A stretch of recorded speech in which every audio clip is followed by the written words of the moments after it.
Willow Manor stood shrouded in the dense woods like a secret waiting to be uncovered. For as long as I could remember, its name carried a kind of dreadful allure, whispered in the town's coffee shops and echoed in late-night campfire tales. A cursed mirror, they said, lay hidden in its decaying halls, trapping the souls of the curious. Most people treated it like a ghost story, a harmless thrill to entertain. But for me, it was history begging to be unearthed. "I'm telling you, it's just an old wives' tale," Caleb said, his voice laced with skepticism as we approached the manor. His lanky frame moved awkwardly through the underbrush, his flashlight barely cutting through the mist. Mia, ever the daredevil, tossed him a glance. "If it's just a story, why are you shaking like a leaf?" she teased, her voice light but edged with anticipation. I remained quiet, letting their banter fade into the background. My eyes were locked on the towering silhouette of the manor, its windows like hollow sockets in a skull. There was something about the place that felt alive, watching. Inside, the air was heavy, suffused with the scent of rot and forgotten time. Our footsteps stirred motes of dust that danced in the weak beams of our flashlights. The grandeur of the place was undeniable, even in its decay. Faded wallpaper curled from the walls, and chandeliers hung precariously, their crystals glinting faintly. Why would anyone abandon a place like this? Mia wondered aloud, running her fingers along a crumbling banister. Caleb snorted. Maybe they got tired of the drama. Who wants to live with a cursed mirror hanging over their head? The laughter died in our throats when Mia's flashlight caught something in the parlor. A massive mirror, its ornate frame tarnished with age, loomed over the room. Its surface shimmered unnaturally, as though it were a pool of liquid rather than glass. "Guys," Mia called out, her voice barely above a whisper. "You need to see this." I joined her, my heart hammering against my ribs. The mirror was mesmerizing, its rippling surface drawing me closer. Caleb hesitated before joining us, muttering something about this being a bad idea. And then we saw them. Our reflections stared back, but something was horribly wrong. While we stood frozen, our doppelgangers grinned, their smiles stretched too wide, their teeth unnaturally sharp. Caleb was the first to break the spell, stumbling backward with a sharp gasp. "This isn't funny, Nina," he stammered. "It's not me," I whispered, unable to tear my gaze away. Mia leaned in closer, her face inches from the glass. "It's moving," she murmured, though she herself stood still. The mirror seemed to pulse, its surface darkening like a storm brewing within. Caleb's panic boiled over. He grabbed a loose rock from the floor and hurled it at the mirror. The crack was deafening. The mirror splintered, its shards raining down like jagged tears. But instead of silence, the manor erupted with a guttural groan that shook the walls. Shadows spilled from the broken glass, crawling across the floor like living smoke. "Run!" Caleb screamed, grabbing Mia's arm. I hesitated, my feet rooted to the spot as the mirror shards glowed faintly, the shadows converging into forms, twisted, humanoid figures with hollow eyes that seemed to bore into my soul. "Nina!" Mia's voice snapped me out of my trance, and I bolted after them. We didn't stop running until we were back at Caleb's car, panting and shaking. The manor loomed behind us, its windows flickering with an unholy light. The first sign that something was wrong came the next morning. I stood in front of my bathroom mirror, brushing my hair, when I noticed it. My reflection blinked. I hadn't. I froze, staring into my own eyes. My reflection tilted its head, a cruel smile tugging at its lips. "You're mine now," it whispered, the voice cold and echoing in my mind. I stumbled back, clutching the edge of the sink. When I looked again, my reflection was normal, terrified but normal.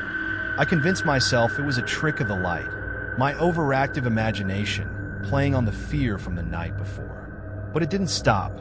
Over the next few days, my reflection became more alive. It moved independently, its gestures mocking mine. When I avoided mirrors, its voice found me in the quiet moments, a haunting whisper that grew louder with each passing day. Caleb and Mia noticed my withdrawal.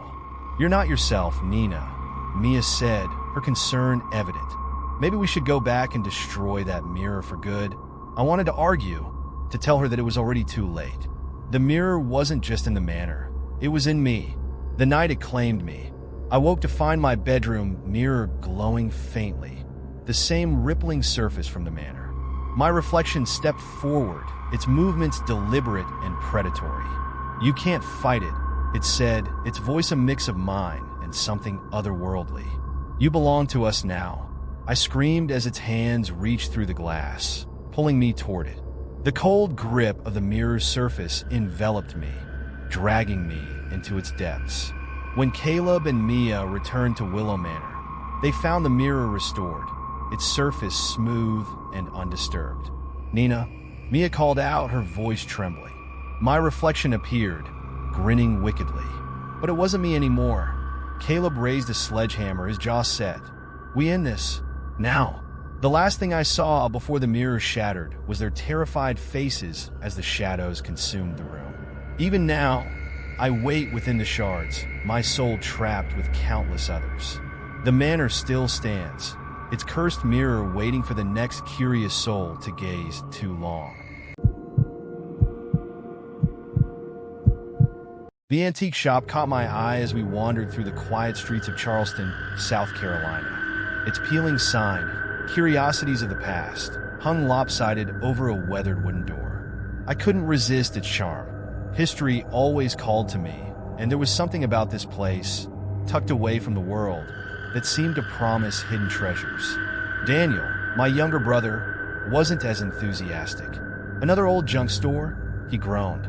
But he followed me in anyway, hands stuffed in his jacket pockets, muttering about wasting time. The air inside was thick with dust and the scent of decay, as though the shop hadn't been opened in years. Shelves overflowed with oddities, cracked porcelain dolls, tarnished jewelry, ancient clocks frozen in time. My heart raced with the thrill of discovery. Daniel wandered off, probably to find the least boring corner of the shop, while I lost myself among the relics of forgotten lives. That's when I saw it. The mirror was leaning against the wall in a dimly lit corner, partially obscured by a stack of books. Its frame was exquisite, dark wood entwined with gold vines that seemed to pulse with life. The glass itself was faintly warped, giving my reflection a strange, almost otherworldly quality. I crouched to get a closer look, running my fingers over the back where an intricate engraving caught my attention. The symbols and looping text didn't look like any language I'd ever seen. "Daniel, come look at this," I called out, excitement bubbling in my voice. He ambled over, unimpressed as usual. "It's just a mirror, Clara. Don't make it weird." But it was more than that. It felt alive. I noticed something then, something that made my stomach tighten. My reflection wasn't moving the way it should. My hand was still resting on the mirror's edge, but in the glass, my reflection's hand was raised slightly, as if waving. I blinked, startled, and the image snapped back to normal. "Did you see that?" I asked Daniel, my voice unsteady. "See what?" He frowned, glancing between me and the mirror. "Never mind," I muttered, brushing it off. Maybe I'd imagined it. The shopkeeper appeared out of nowhere, his frail frame blending almost seamlessly with the shadows. His voice was raspy as he told me the mirror could be mine for next to nothing. "Take good care of it," he added cryptically as I handed over the money. Something about his tone made my skin prickle, but I ignored it. Back home, I set the mirror against the wall in my bedroom. It dominated the space, its presence almost oppressive. That night, as I lay in bed, a faint buzzing woke me. It was metallic, like the hum of a tuning fork, low and insistent. Groggy, I sat up and looked toward the mirror. The sound was coming from it. The room was dark, save for the faint moonlight streaming through the window. My reflection stared back at me, wide-eyed and disheveled. But then, movement. Shadowy figures emerged behind me, their elongated limbs stretching unnaturally. They stood still, their heads tilting in ways that no human head should tilt. My breath caught in my throat as I whipped around, expecting to see them. There was nothing there. I turned back to the mirror, and the figures were gone. My reflection was as it should be. I told myself it was a trick of the light, maybe a dream, but that buzzing, it stayed with me. Over the next few days, the mirror seemed to exert a strange pull on me. I couldn't stop looking at it, even as I grew more terrified of what I might see. My reflection stopped mimicking me entirely. It would stand still while I moved or smile when I wasn't smiling. I didn't tell Daniel. He'd think I was losing it. But the truth was I felt like I was. One evening, as I sat at my desk trying to work, the buzzing grew louder, more insistent. I glanced at the mirror and froze. My reflection wasn't alone. Those shadowy figures were back, closer this time.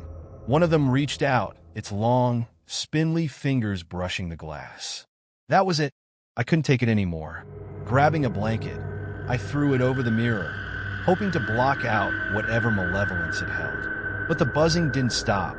In fact, it grew louder, reverberating through my skull until I thought I'd go mad. Enough! I screamed, seizing a lamp from my bedside table. Without thinking, I swung it at the mirror with all the strength I could muster. The glass shattered, shards flying in every direction. The buzzing stopped, replaced by an eerie silence. For a moment, I thought it was over. Then they came. From the broken pieces, the shadowy figures crawled out, their limbs impossibly long, their movements jerky and unnatural. I stumbled back, heart hammering, as they surrounded me. Their empty eyes locked onto mine, and I felt a cold dread unlike anything I'd ever known. "Clara, what's going on?" Daniel burst into the room, his face pale as he took in the scene. "Run!" I shouted, but he didn't move, frozen by the sight of the creatures. One of them turned toward him, and that snapped him out of it. He bolted down the hall, and I tried to follow, but icy fingers wrapped around my ankle, dragging me back. I screamed, clawing at the floor, but it was no use. The shattered mirror seemed to come alive, pulling me toward it. My body felt like it was dissolving, breaking into pieces like the glass itself.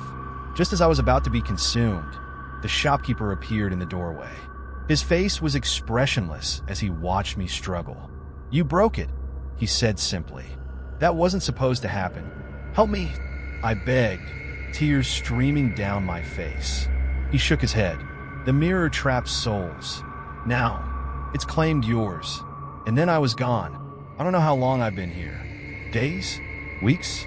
Time doesn't exist in this place. I can see the world through the mirror, though like a window I can't escape. Daniel searched for me, but eventually he stopped.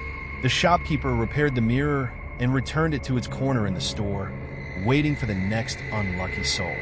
I'm not alone in here. The others are with me, the ones who came before. We're all trapped, watching, waiting.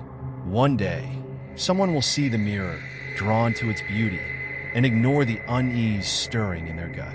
When they do, we'll be waiting,